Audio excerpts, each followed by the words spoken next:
The sound still probably gonna be messing. I have to put, I think if I, when I mute, then I can hear all y'all. And I ain't getting that double click.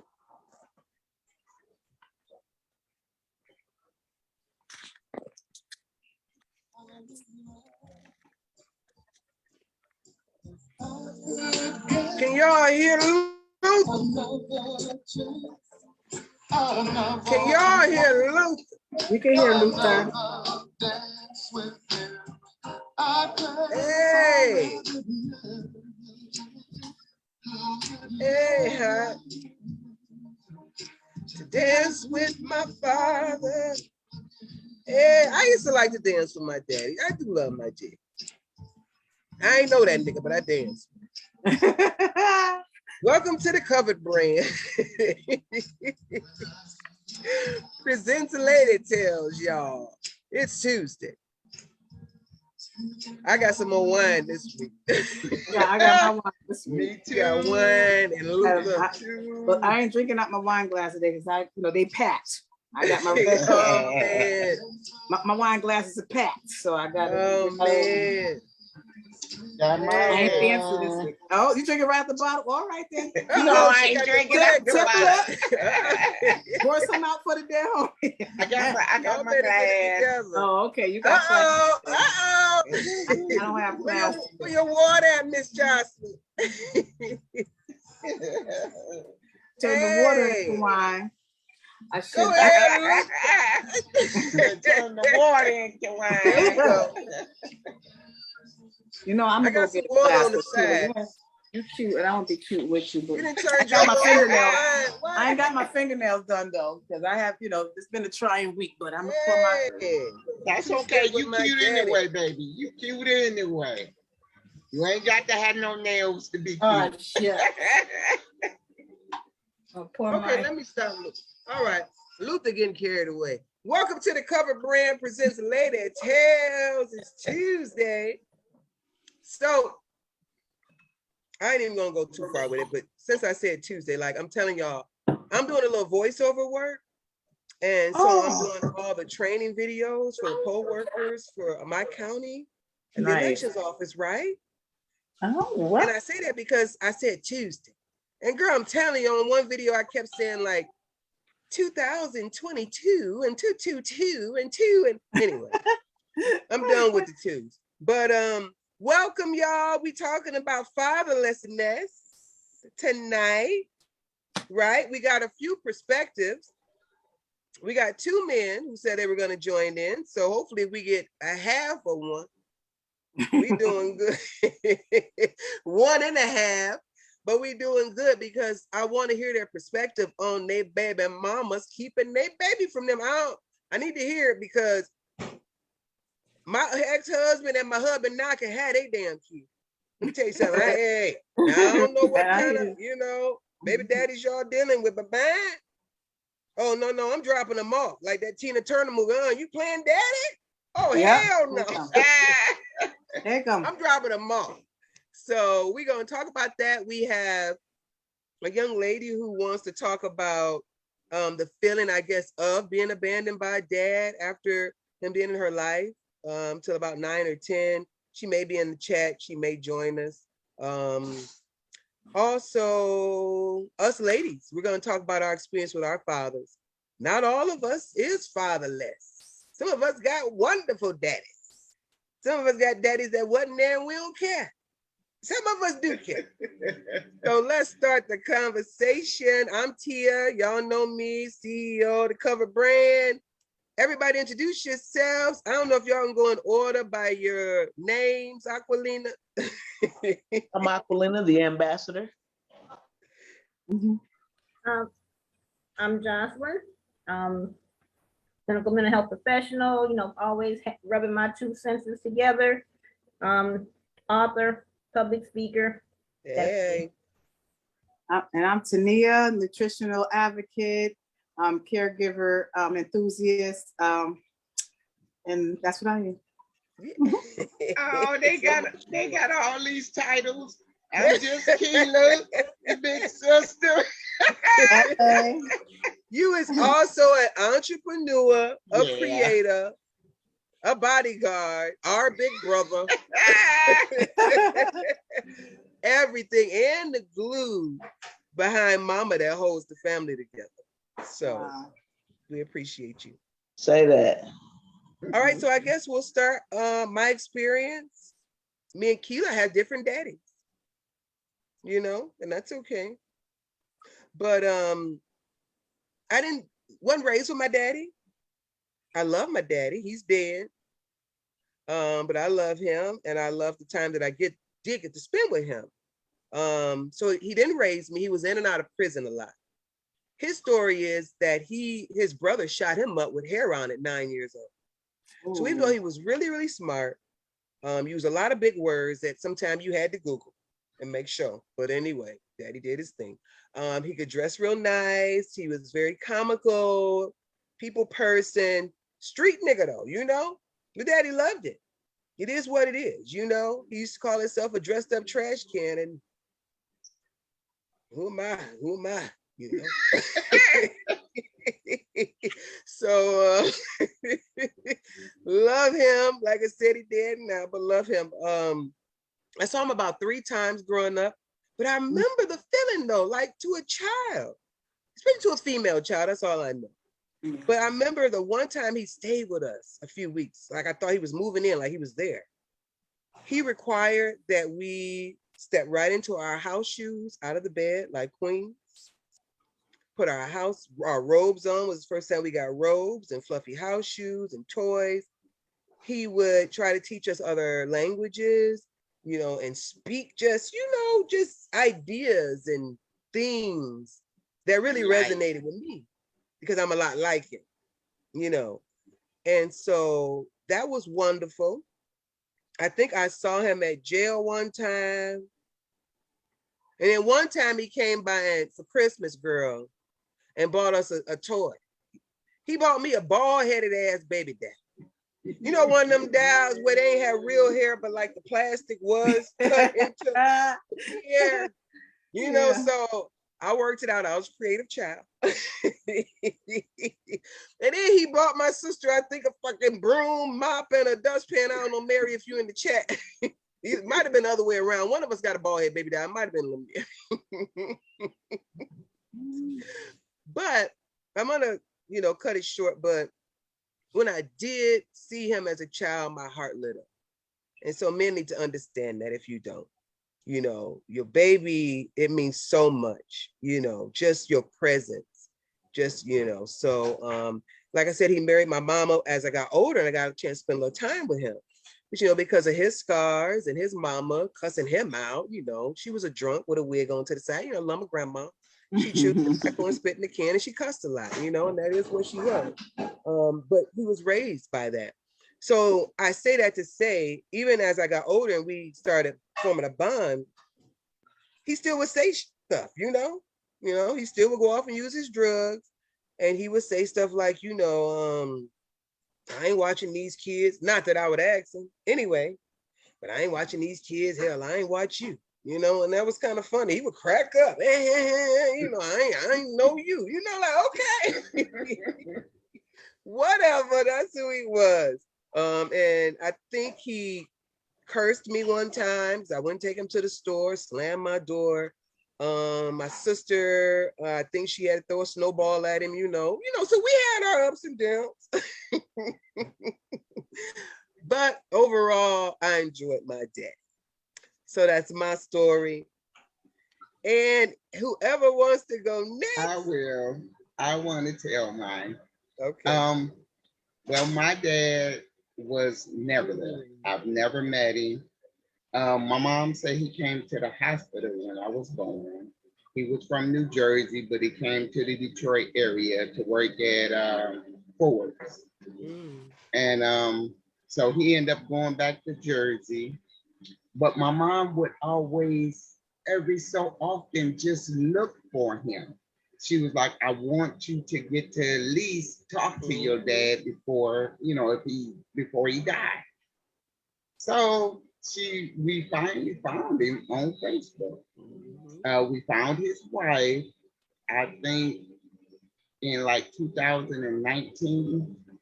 and she still had all the information. He was in South Carolina, so I got to talk to him. She told me that, well, he had a couple of strokes. She said, but before he got bad and had his strokes, he told her about a daughter that he had in Detroit. So she knew of me before I ever talked to him. So she gave me his information, and I got to talk to him like every day for like, I think it was like 6 months he lived. That's a blessing. Wow. And I didn't know how much he affected me or how much I missed him till I got to talk to him. And I used to always say, I'm straight. Right. But once I got to talk to him and get to know him over the phone, I realized that I was missing something. And I was appreciative that I was able to talk to him. He died 6 months later. I got to see him. I got a brother by him, and my brother had went to the hospital before he died, and he videoed, cammed, and I got to see him, and it was just wonderful, a wonderful experience that I wouldn't change for the world. Because we connected to him. Yeah. And that was a nice experience. Yes. Let me tell you about my daddy, my fatherlessness. My father, I loved him, and he was very early on. I was a daddy's girl. He taught me how to play the guitar. Stevie Wonder today, like when I hear him, I hear my dad singing to me. He was wonderful from 0 to 9, maybe 10 years old. Wow. And then life happened. Like he was my Superman, right? And then kryptonite took hold of him. And from 9 until 49, I guess 45, he was in and out. He was in and out of my life. I totally disassociate the fact that he was a heroin addict. Because of the impartation, how he was with me when I was little. That's all I held on to. So many of the stuff that his absence was always excused by me. I was never upset like why he didn't come. I always blame like, what are we doing? Why daddy not coming? Because he was so good. It's something that he was doing, right? But yeah, he passed away 4 years, maybe 6 years ago. He passed away 6 years ago after I owned up to the fact that he was a heroin addict, but I told him I still loved him anyway because I never saw he would stay away because he never wanted to see him. That's what my daddy would do. He never. So I didn't associate him. Everybody said to me, "You a smart girl. How you don't? Oh, your daddy is a drug addict." And I'm like, no, because of what I heard you guys in the pre-show talking about. Because society had us split up. My mom had to get an apartment. He had to go somewhere else. And so I always blame society because I saw him as a man who wanted his own business. He tried to buy the house, but it was shut down by the establishment. All of these things. Only thing I remember about it, and guess what happened? He turned to the kryptonite. So I grew up a fatherless child, and but the love I have, I'm glad that I'm left with the endearing parts of him and not the fact that I grew up with a father that was drug addict. I don't have that mentality, even though I did. It's very weird. But every time I saw him, like you guys said, every time I saw him, you would think a superhero walked in the room. Oh, that was my daddy. Oh. And that was kind of a gift to at least not be seen that way in your kid's eyes. It's no excuse because I wanted him there, but I get it because I saw him lean as an adult. And I ain't need that as a child. Aquilina, no.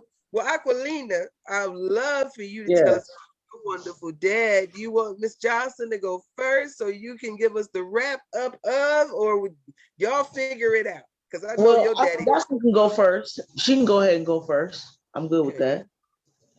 Basically, what I want to say, and I always say that I don't do therapy on here, but I'm just going to rub my 2 cents together. It's phenomenal that even at a young age, you two were able to separate your father's behavior from dad. A lot of adults don't do that for whatever reason, right? Because we're not our behaviors, because behaviors can change, right? Yeah. And being able to validate a person's worth to you and what they're able to give you in the moment because of systems, right? Our Black fathers, for whatever reasons, may not have been able to give us all of themselves. And so maybe they gave us a little bit of them. But then, my dad gave me pretty much nothing. But, it is what it is because, like we were talking about pre-show, the experience has already happened, right? So there's no do-overs in that sense. So the result is what we deal with or we don't deal with, depending on the person's resilience, right?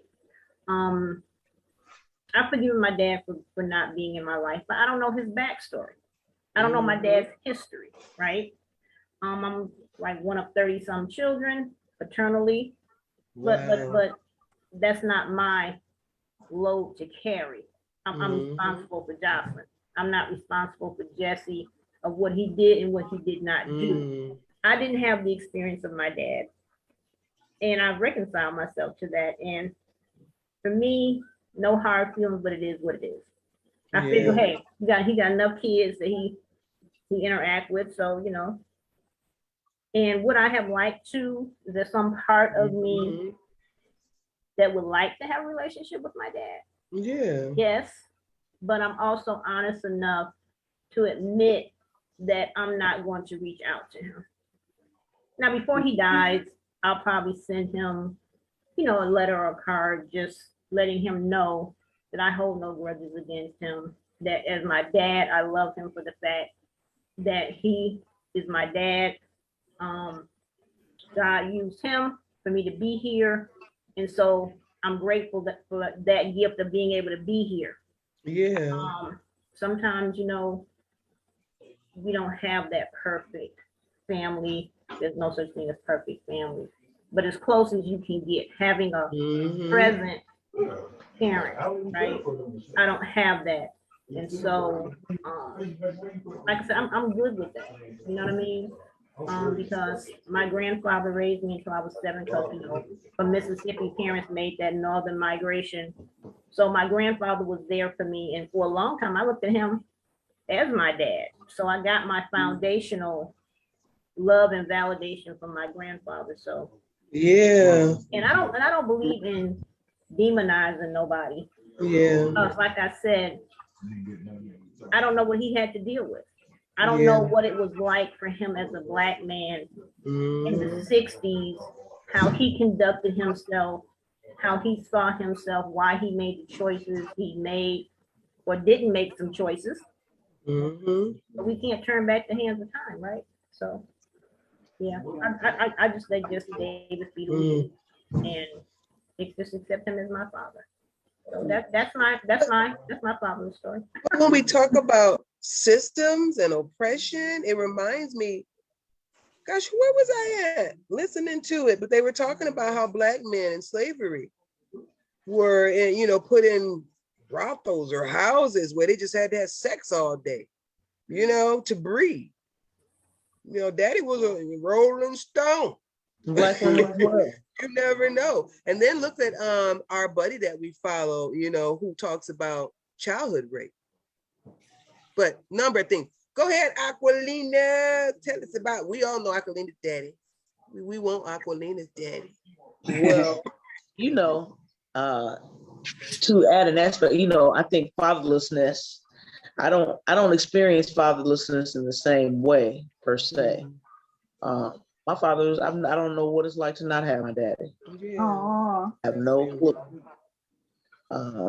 He's been around since forever. My parents were married when I was 2. So, but they were, in college, went to Michigan State. I I listened to you all, and I just, I know we were talking about establishment had the impact of society on the presence of our fathers. For my father, he knew to do was to be the breadwinner. That's what he knew to be able to do. In terms to be able to facilitate emotional connection in a way that he could only, I feel like in a lot of ways, he could only mimic or imitate what was given to him. And his father, my granddaddy, was a provider. He was a hard worker, a beautiful man, but there were certain aspects of his personality that were prioritized above else. And that's where, when we're talking about how society had an impact on him, the pressure to, my father is one of 10. So the pressure of what being a father means, to be able to make it, to sustain. My father said what pushed him through college was not wanting to fail, not wanting to have to go back to Detroit. Not want to not failing. He wanted to be able to make his way. Yeah. But his perspective was one where the first time he had a pillow was when he went to college. Slept by himself was when he went to college. We talk about 10 kids plus. My oldest uncle had his wife and the kids. So that aspect of what he brought to the table in terms of being my father was being a provider. Being a provider, and he's excellent at that. And in some ways, though, emotionally, we were speaking pre-show.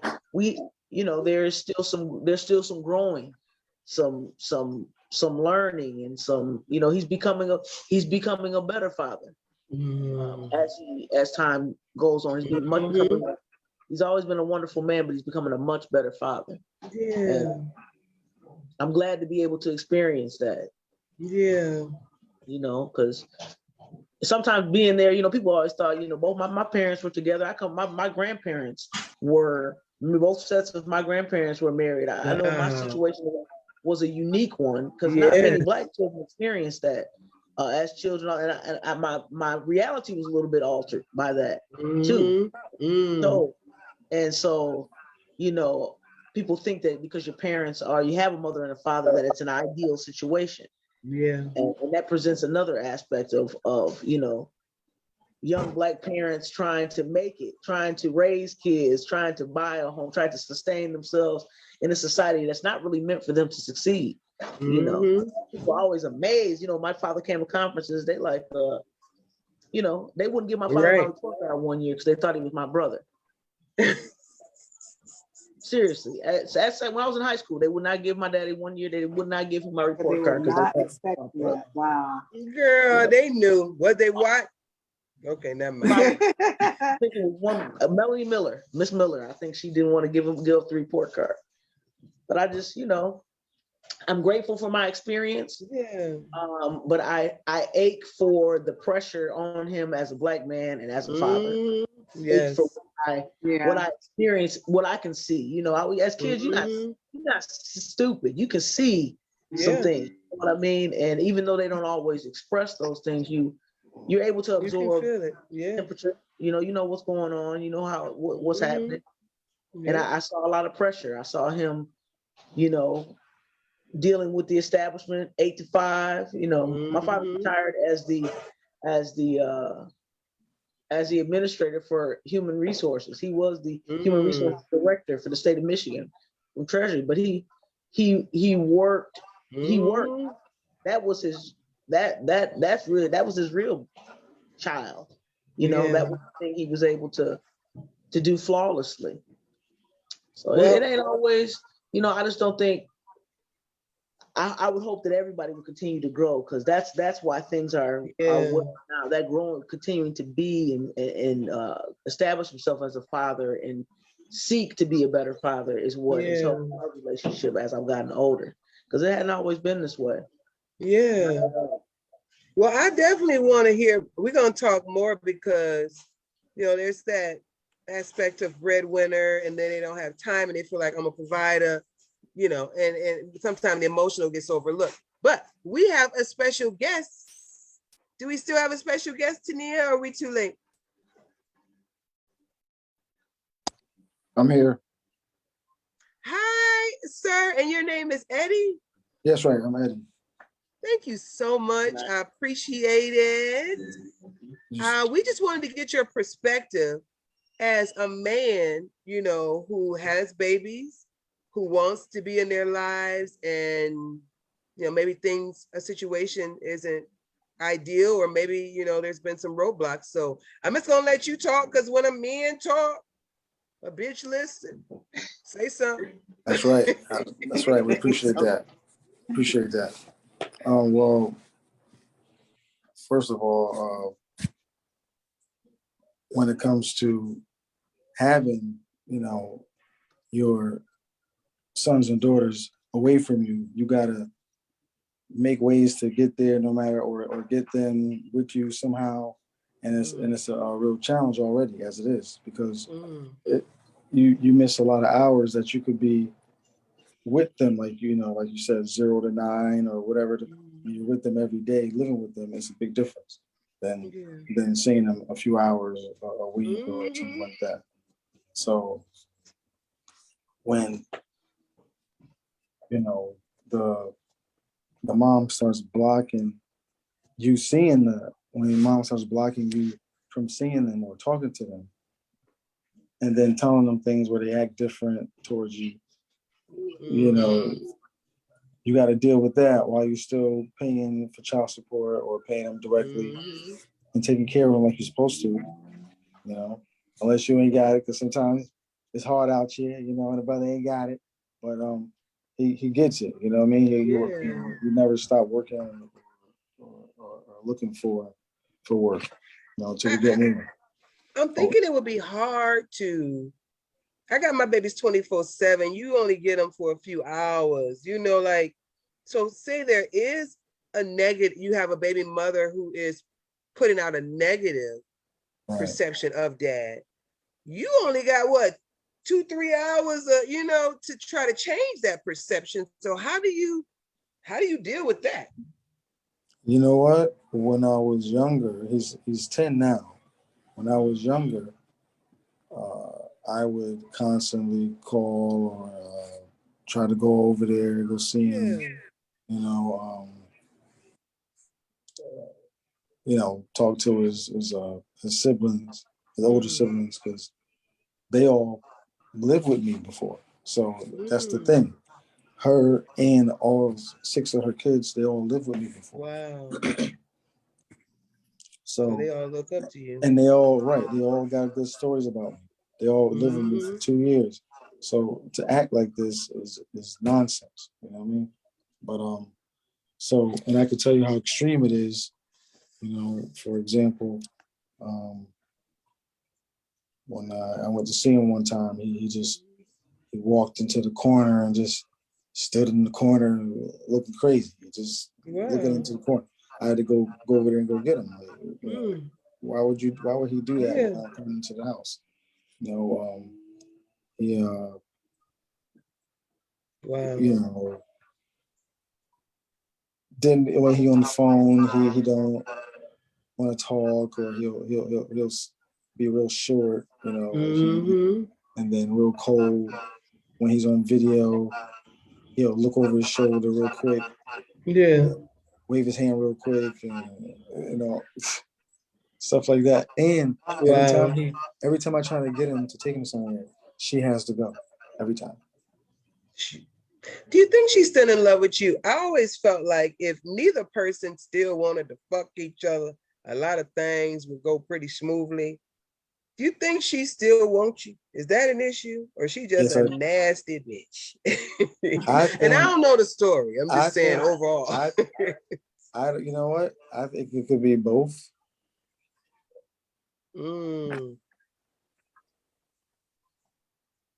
Yeah, because I don't know what else could it be. I mean, I know I definitely think she loved me, but but being extra crazy where she's telling him stuff and got him lying to me, won't tell me where he lives at or what school he go to, stuff like that. That's crazy. Like now, I know now, but you know, but even still, like she wouldn't tell me where he lived, where he was staying. her own son told me where she lived. Mm-hmm. He told me the same day. So that's how good, like, you know what I mean? And this bitch got how many other kids? 6. So I have another question, and this is just to give the other males that are listening, maybe some of the young males. If she had about 5 churn, like, you know, do you think that maybe even getting with her initially, you know? I mean, should she do this to other baby daddies? Is she just, because I'll tell you why I say this. My husband, I love him, been married for 20 some odd years with his baby mama. And I ain't got no problem with her. She pretty cool. She laid back. But she's the type that's like, bitch, when I was 9 months, this baby wouldn't come. I wouldn't walked about a mile to the store and got me a shot, bitch, and that, she, and it's like, she got about 5, 6 kids, about 5 or 6, so it's like, who should niggas keep their neck on a swivel against? Like, how do we avoid crazy ass baby mamas that poison their kids against you? I don't know. Just you gotta keep. You gotta she got keep a big booty. We gotta keep at the boys, and the girls. We gotta keep at them, man, because we can't fix their insanity or whatever it is that they're going through. But at the same time, I'm not judging on nobody because we all went through stuff in our life that make us act the way we act right now. So at the same time, we can't use it as an excuse for the rest of our life, especially when we get older. Our kids. Exactly. And then when you acting like you're not damaging them, but you are, that's manipulative and that's evil to make them think something is not right is right. You know what I mean? That's not okay. Do you know if she had her father in her life? She did, but then he left, and then, he was going through something. So I mean, the weight of life. Stuff. And then she had like some issues with her mom. Yeah. You know what I mean? So and my heart goes out to her, especially right. So, everybody's coping with, absolutely things the best way they can. So, you know what I mean? Yeah. So I'm not, like I said, I don't judge, but like at the same time, if you're wrong, you're wrong. It doesn't matter what you went through. That if I'm not doing anything wrong, you can't call it out or make stuff up to say I'm wrong. Like I go see my son and she calls the cops. I was just coming to see him. I mean, and then I got it on video where he came and hugged me and he started crying. And I said, "Why are you crying?" He said, "Because I ain't seen you in a long time." So he knows that means he's acting around her. You know what I mean? He don't know how to act. He's scared. They feel like they betraying mom. If mom is saying, and I don't know all the details, but I love what you're sharing. I mean, my heart goes out. We're gonna definitely be praying on this situation. I might go into court for him, so eventually, it's gonna stop. Eventually, it's just that, I did it before. Then she started letting them come and stay for weeks at a time, and then back at it again when she saw him getting close. She foolishness and take him away and say, "Oh, you don't call him," but if I do call him, you on the phone interrupting and saying stuff or listening. And I don't have time. And when I was younger, I tolerated it, but I'm too old now, so I just won't talk to him until I can talk to him. Like he has a phone, so I try to talk to him, on his own because I bought him a phone. She wouldn't let him have it, like all kind of stuff. She's 15 minutes away from my sister. She won't bring him around the family. Won't let them come get him. Nothing. She's been like this since day one. Since day one, it's crazy. Wow. I'm sorry. Yeah. She do, and do you agree that some women do these things just to hurt the man when they know he really wants to be in a child's life? Yeah, because why would you do that when you know you're hurting your son? You just told, and then she didn't do that with, like, you just asked a question I didn't answer. She didn't do that with the first father. No, he got to see him when he wanted. Wow. Didn't get on the phone. Didn't listen to the calls. None of that. Yeah. So I know it had to be different, with me because obviously, you know, why would you do that? You know, Mhm. she, you know, has her reasons or whatever it is, but Yeah. it's if you got it, I would. There's no reason I would tell my son to lie for Mm-mm. against his mother or anything Right. like that. So for her to do that to me is unexcusable. You know what I mean? Right. You know, and Wow. I, you know, I believe in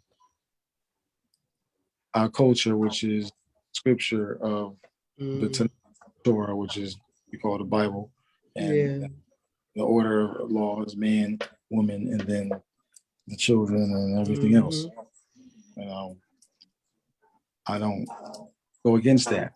You know, and that's how Yeah. I got, you know, with my stepfather, with because my father wasn't there as well. You know what I'm saying? Mm. I don't know if he is, if he's alive or haven't known. You know what I mean? It's the same thing. So I knew him, Mm. but he was okay sometimes. He wasn't, you know. But Mhm. he went through. His father wasn't. His father was homeless, you know. Mm. You know, so like he went through something. What's been going on like in the family, you know. Can you understand, or because we know you love your babies, but can you understand the pressure and the weight on a Black male in America and why he may choose to stay away for whatever reason? I mean, even I wanted to get into my Buick and keep driving here. Yeah, well, I mean, I can't speak for everybody, but I know for some of us, you know, you just don't want to deal with the mother at all. So you'll just Mm. like take the see, men are more objective. We're not subjective. So we can Mhm. just cut one thing off for something else. Like we don't have to. Yeah. We can cut emotion off from one thing, and to get something done. So Mhm. if we have to not deal with our babies because the mom is bugging, then we're gonna do that Mm. sometime. Some of us like, I don't Mhm. care how she act, I'm gonna be there, and that's how Yeah. most of us are. Some of us just really didn't want kids. A lot of them didn't want them in the first place, Mm. so that's why they Yeah. don't show. But it's always a reason like that. It's not just gone. It's like, oh, either they didn't. Some of them don't know. A lot of them, Yeah. I got people, women try that with me, like, oh, you get pregnant and then try to have a baby. I didn't know, and then Mm. come back later and say, oh, they lost it, but they wasn't gonna tell me and all that stuff. You know what I'm saying? Mhm. That stuff really happens. So Do you um, think that though, if a man don't want a baby, he should get a vasectomy or wear a couple of condoms? well, you know what? That stuff to me is against the law. I don't think you should be really, Cutting off your what having different population? women unless it's your wife. Oh, okay, yes, okay. You live now. You better say the right thing. I'm listening.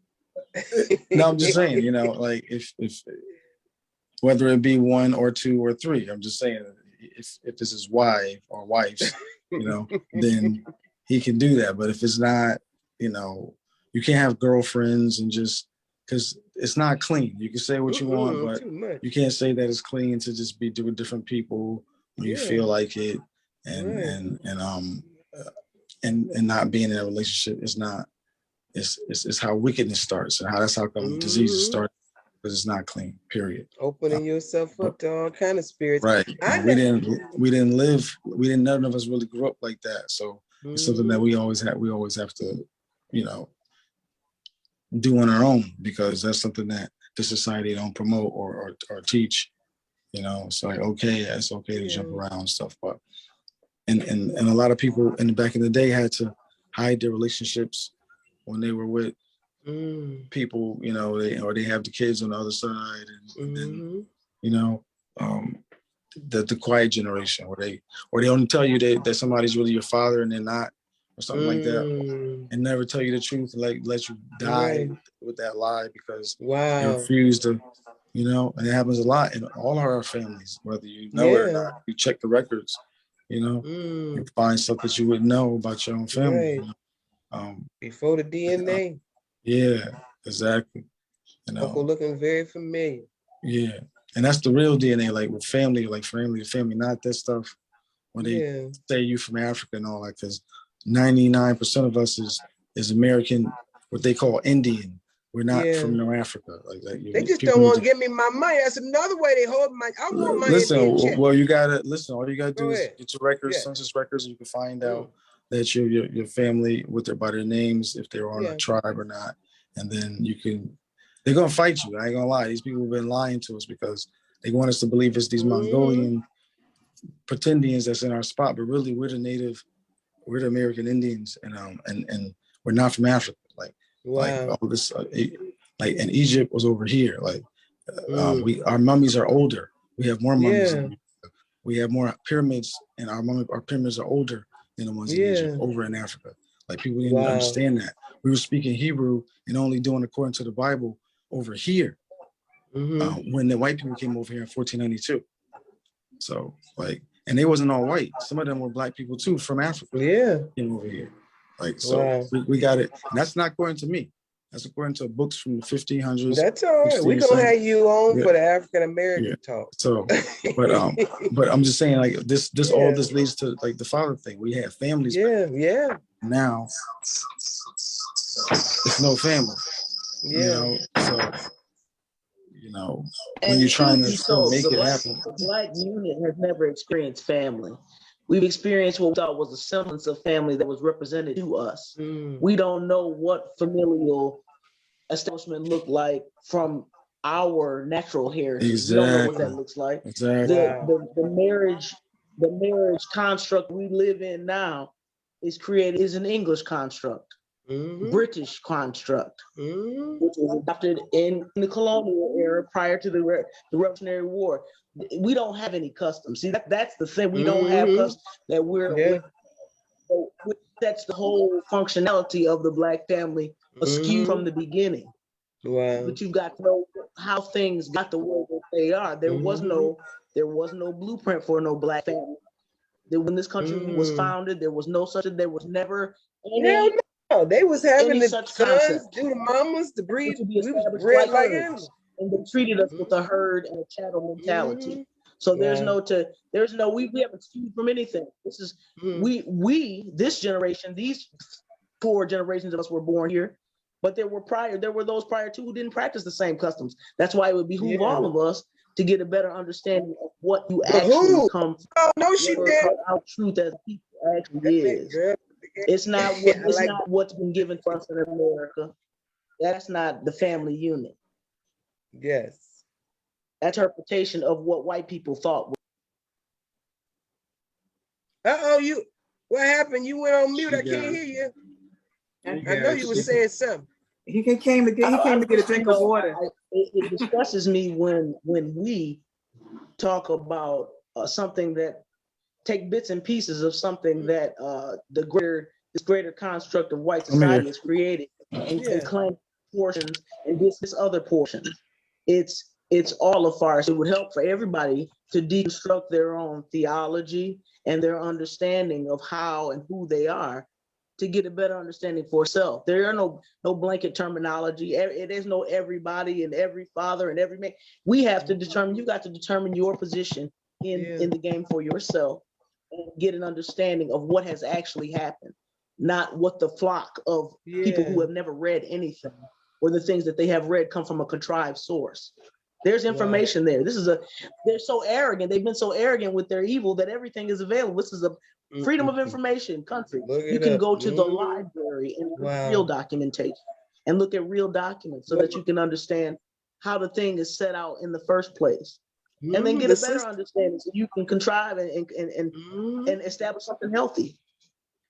Break the curse. I definitely want to have Mr. Eddie on when you do your piece and your spotlight, because I got a feeling y'all gonna give us some nuggets that we need to hear. I'm gonna bring the heat rock. After Mr. Eddie, I want to let you get a few words in before we kind of move on. We got to get some other things done. You said what now? Oh, I just wanted to give you any last, words. We got about 15 minutes. We got to get some nutrition, a few other things in. Plus, I want to ask the ladies how they think not having a father affected them, rather good or bad. But did you have anything else you want to give us? We rarely get if anybody wanted to, like, I mean, when it comes to just, trying to be a father, and then all the things that we already got to deal with when it comes to, a cop can just stop you and then drop you, stop, pop, and drop you just whenever they feel like it, whether you got a weapon or not. You could be butt naked and they'll still blast you. They done it. You know what I mean? Like, it don't matter. And so, then when you go to jobs, you see that you could do something better than somebody. Then all of a sudden, that you get fired, or you can't, or that person moves up but you don't, stuff like that. Like, and you get to see blatant, or you can do a job and people come look at it, but then they don't give you a job because you don't have a certain degree or a certain qualification according to them.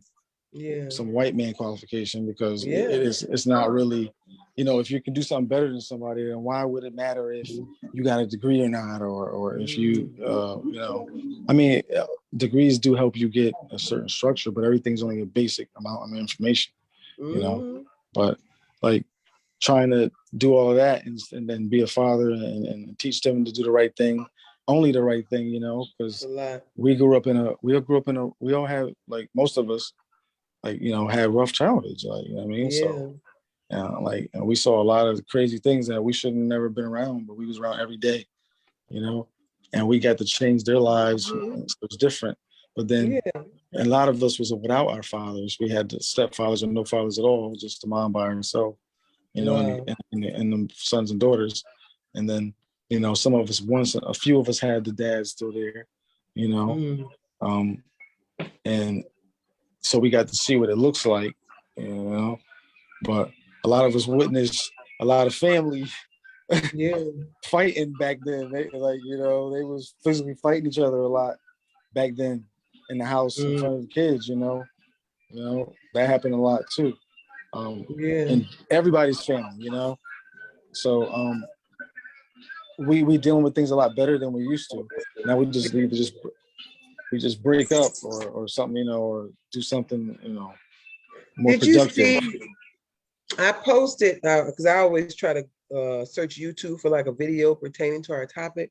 And there was a lady who actually considers herself like, an ambassador, or, for fathers, who are trying to see their kids and being blocked. So she did give some good tips.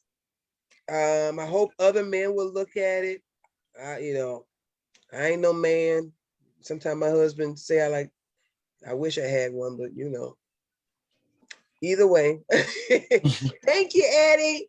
We got 7:47, and please come back and see us. Like, thank you so much. Your input really helped with this topic, and I think that you could actually add to a lot of other topics. So thank you for your testosterone. I appreciate it. Thank you. You're welcome. Anytime. Thank you so much. Thank you. You're welcome. All right. So we are at 48. Tania, right before you do your nutrition, can I ask everybody, yay or nay, good or bad, how you feel, whether you had your father in your life or not in your life, it affected you, especially when it comes to the men you've chosen to date or your relationships? And if you want to, we can go in alphabetical order. Aquilina? Well, I think every time. I've had all of the men. Both my grandfathers are part of my life. My father was a part of my life, which I've never needed a male figure to compare anything to. My godfather, I've had all of my uncles, they've always been present. The men in my life, the black men in my life have been strong men, and they've always been present. A very positive influence. Every relationship is different, but the effect for me is I've not been afraid to open my mouth. Wow. I don't I imagine a real safe feeling of responsible men who are, breadwinners, educated, and even challenge you. Those that the challenge you. You remember when those medals, those African, those red, black, and green medallions? Wow, my grandfather, my father's father, one of my cousins had given him his, and I wanted one so bad. I was like, Granddaddy, you know, I wanted one. He's like, baby, if you can tell me what it means, you can have it. Wow. Mm. I was so But see, excited. that's You know, the red awesome. is for the blood, the black is for the people, the green is for the land. And that's one of the best memories I've had. But that's Wow. what That's that's beautiful. my you know, for the men in my Yeah. life been like, fortunately, you know, like I said, but Right. it's giving me a foundation. Yeah. You A know, even when strong I foundation. it has. It has. All right, Miss Jocelyn. Yay or nay? How does that affect you in relationships with other men? Girl, I've been divorced so long I don't even remember. But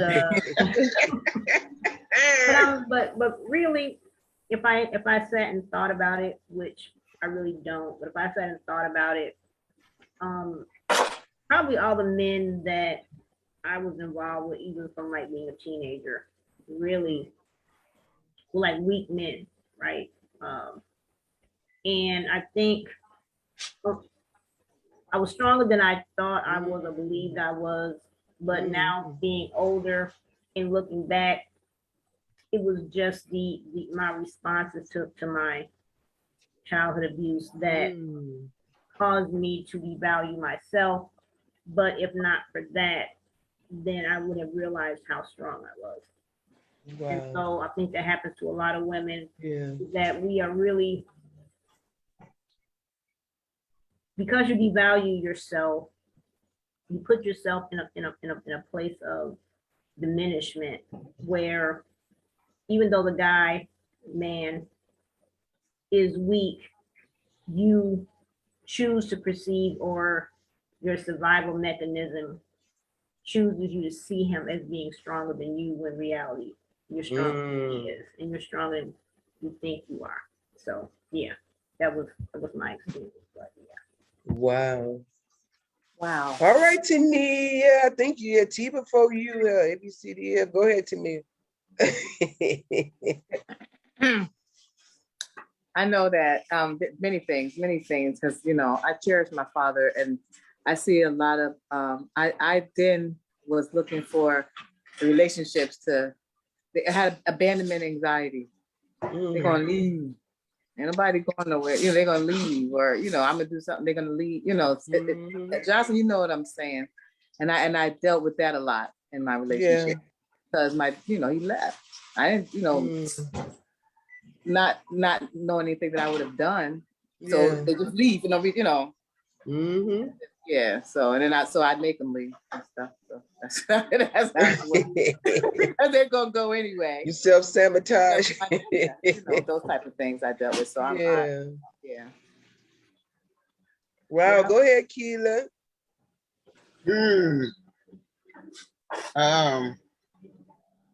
I think I'm not sure if it has anything to do with my dad, but the type of men that I chose and my personality in general. It ain't even just about the men. I think I wouldn't have chosen what Mary called fixer-uppers.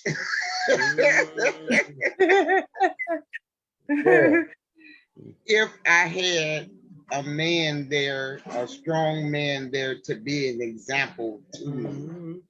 Because all my life I have, even in almost everything that I do, I always see the potential in fixing something or somebody up.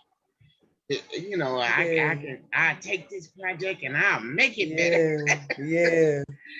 So I think that now that I'm starting to think about it more, I think that has a lot to do with my father. Yeah. Wow. So we know we got a younger sister, in case y'all don't know. We look a lot alike. She likes to always tell me how I feel. And sometimes I listen. Thank you. She don't never remember nothing she say, but she remember everything I say. But anyway, sometimes she drops nuggets, and I appreciate it because she did grow up in the room with me in bunk beds, you know? So we share the same toilet sometimes. Depends on how the emergency was. But anyway, we got small booties. We got different daddy than Keela. But anyway, she said to me that she believes that the effect of not having my dad in the home was every man that I dated or married, I had to make sure they would never leave their kids. Like they had to be the kind of men that looked at their kids like mom, like dedicated. I never wanted to be a single mother because I knew, I could go crazy, Don't make me do nothing crazy. So that's, I think, how not having my dad, but I do know, and I strongly believe, and it's only because of the way my dad was when I was around, that if he was there, I would have made a few different decisions, no regrets, but different decisions. I would have definitely been more confident, more secure at a younger age. And I probably would have been able to explore my creative side earlier more, as far as being guided with it. I was always creative, but, it's kind of like, okay, come out here and perform to the family, but to have someone to, and really, I think in the Bible, it says, don't give me the quote now, I do read, but it said, like something like the father speaks of the purpose in the child, like God gives your father that vision and he sees that in you and then he guides you in it, so look it up. Who we got on the line with white stockings? Somewhere between Genesis and Revelation. Define it. Right, it's most definitely somewhere right between there. Chapter never them, right? It's in there though.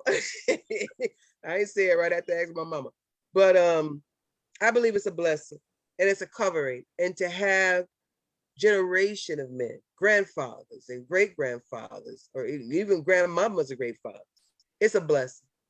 So it warms my heart. We got about 6 minutes. This one ran a little long. We may do father less than two. Yeah, we got somebody else want to talk. But Tania has got some nutritional benefits for us. Go ahead, Tania.